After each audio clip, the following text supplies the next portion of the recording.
புதிய ஒரு வீடியோல சந்திக்கிறோம். இங்க என்னன்னு சொன்னால், ஒரு சிம்பிளான ஒரு வினா உண்டு. லொக் தொடர்பாக, மடக்கை தொடர்பான ஒரு வினா. நிறைய பிள்ளைகள் டவுட்டாக இப்படியான வினாக்கள தான் என்ட்ட கேட்கிறது. என்றால் அந்த பிள்ளைகளுக்கு இதுல சிம்பிளான ஒரு ஐடியா இருந்தாலும், அந்த ஐடியாக்கள் வார இல்ல ஏன்னு தெரியல. நாங்க இத பார்ப்போம். எப்படி சிம்பிளா இத செய்ற அல்லது இதுல ஐடியா என்ன அப்படின்றத பார்ப்போம். இப்ப எல்ஜி 2க்கான பெருமானம் தரப்பட்டிருக்கிறது பிள்ளைகள். எல்ஜி 2 சமன் 0.3010 ஆயின் மடக்கை அட்டவணையை பயன்படுத்தாது.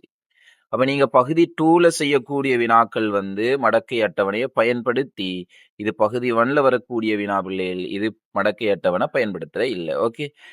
எல்ஜி 50ன் பெருமானத்தை காண்க. அப்ப கவனிங்க பிள்ளைகள், எல்ஜி 50க்கு நாங்க நேரடியாக பெருமானம் காண இயலா. அப்ப நாங்க இதை எப்படி காணலாம் அப்படின்றால் பிள்ளைகள், எல்ஜி 50க்கு பதிலாக நான் எல்ஜி 100ன் கீழ் 2 அப்படின்னு எழுதுறேன் பிள்ளைகள். என்றால் எல்ஜி 100க்கு பெருமானம் எங்களால காணலாம் மடக்கை அட்டவணை இல்லாம. எல்ஜி 2க்கு எங்களுக்குரிய பெருமானம் தரப்பட்டிருக்குது. அப்ப இது ரெண்டும் வார மாதிரி தான் நான் அங்க எழுதியிருக்கிறேன். அப்ப எல்ஜி 50க்கு பதிலாக எல்ஜி 100ன் கீழ் 2 அப்படின்னு எழுதுறேன். 100 2ஆல வகுத்த 50 தானே பிள்ளைகள். ஓகே. அப்ப எங்களுக்கு தெரியும், மடக்கைக்கு உள்ள வகுத்து கொண்டு வாரதை நான் தனித்தனியாக பிரிச்சு எழுதணுமா இருந்தா என்ன செய்யணும் பிள்ளைகள்? அதை கழிச்சு எழுதணும். என்ன, பெருக்கி எழுதி அது மடக்கைக்குள்ள பெருக்கி வந்தால் அதை நான் தனித்தனி மடக்கைகளாக எழுதணுமாக இருந்தா, தனித்தனி எல்ஜியாக எழுதணுமா இருந்தா கூட்டி எழுதுவோம். இது வகுத்து வருது. ஆகவே எல்ஜி 100 மைனஸ் எல்ஜி 2 அப்படின்னு வரும். அப்ப பிள்ளைகள் கவனிங்க, எல்ஜி 100 அப்படின்றால் எல்ஜி 10ன் வர்க்கம் அப்படின்னு எழுதலாம் 100. ஓகே. Minus LG 2. ஓகே. இவ கவனிங்க பிள்ளைகள், எல்ஜி 10ன் வர்க்கம்னு வந்தால் இந்த அடுக்கு வர்க்கம்ன்ற அடுக்கு முன்னால வரும் பிள்ளைகள், முன்னால பெருக்கப்படும்.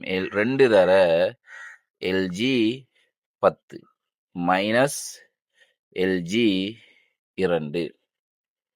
நான் இதை நல்லா விரிவா உங்களுக்கு இதுல இருக்கக்கூடிய சின்ன விஷயத்தையும் சொல்லிட்டு போறேன் பிள்ளைகள். ஆனா நாங்க இது சிம்பிளா டக்குன்னு விட எடுத்துடலாம் பகுதி 1ஆக இருக்கிறதால.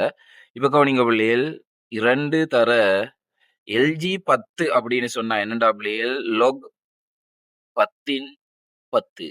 எங்களுக்கு தெரியும் எல்ஜி அப்படின்னா லொக் 10 அப்படின்னு. அப்ப லொக் 10ன் 10 அப்படின்னு எழுதலாம் பிள்ளைகள். Minus LG 2. கவனிங்க பிள்ளைகள், லொக் 10ன் 10 பெருமானம் 1. லொக் 10ன் 10 பெருமானம் 1. எக்ஸாம்பிள் பிள்ளைகள், லொக் எக்ஸின் எக்ஸ் என்று வந்தாலும் விட 1 தான் பிள்ளைகள். லொக் 100ன் 100 வந்தாலும் விட 1 தான். லொக் 2ன் 2 வந்தாலும் விட 1 தான். ஓகே, அது விளங்கணும். அப்ப எல்ஜி லொக் 10ன் 10க்கு விட 1. ஆகவே 2 தர 1 அப்படின்னு வரும். மைனஸ் அங்கே எல்ஜி 2க்குரிய பெருமானம் தரப்பட்டிருக்கிறது 0.3010. ஓகே.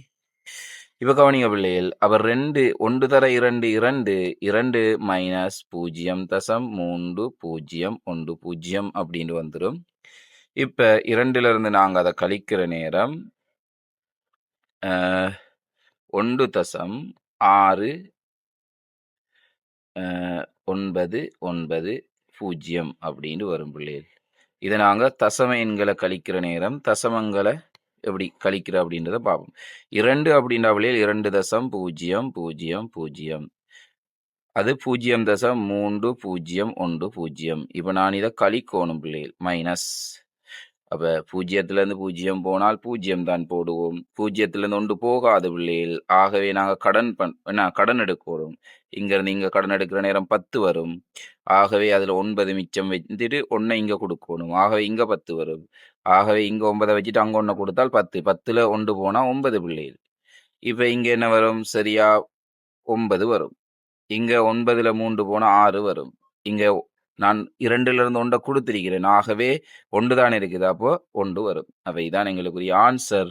இது விளங்கி இருக்கும்னு நினைக்கிறேன். புதிய ஒரு வினாவோட சந்திப்போம் பிள்ளைகள். அப்ப ஆன்லைன் ஊடாக நாங்க வகுப்புகள் எடுத்துக்கொண்டிருக்கிறோம். அதுல ஜாயின் ஆகக்கூடிய பிள்ளைகள் எங்கட கான்டாக்ட் பண்ணி ஜாயின் ஆகிக்கோங்க.